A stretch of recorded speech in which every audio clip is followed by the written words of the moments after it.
This is the beautiful Cruz. And you can see that each boot has its own bag, very useful.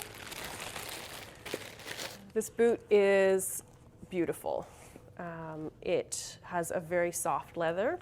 It's unlined here, so it will shape very nicely to the foot.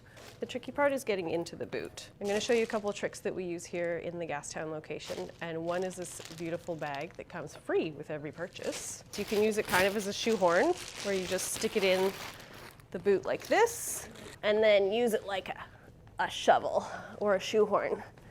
And there you go, that's not bad. Then you just pull the bag out afterwards, and then you can zip up like this. We're gonna show you Lauren putting the boot on now. She's a different size than me, so she's gonna try without the plastic because her foot's already gone in there and sort of warmed up the boot. Lauren has a lovely muscular calf, so there might be a little bit of stretch that's needed at the top of the boot, but even just walking around the store, you'll see that it'll ease out. We like it because it reminds us of John and kind of how he's a bit of an out-of-the-box thinker. He's not really with the mainstream, he just does his own thing. They're super cool, they're really cool, and they look great on the foot. So give them a try.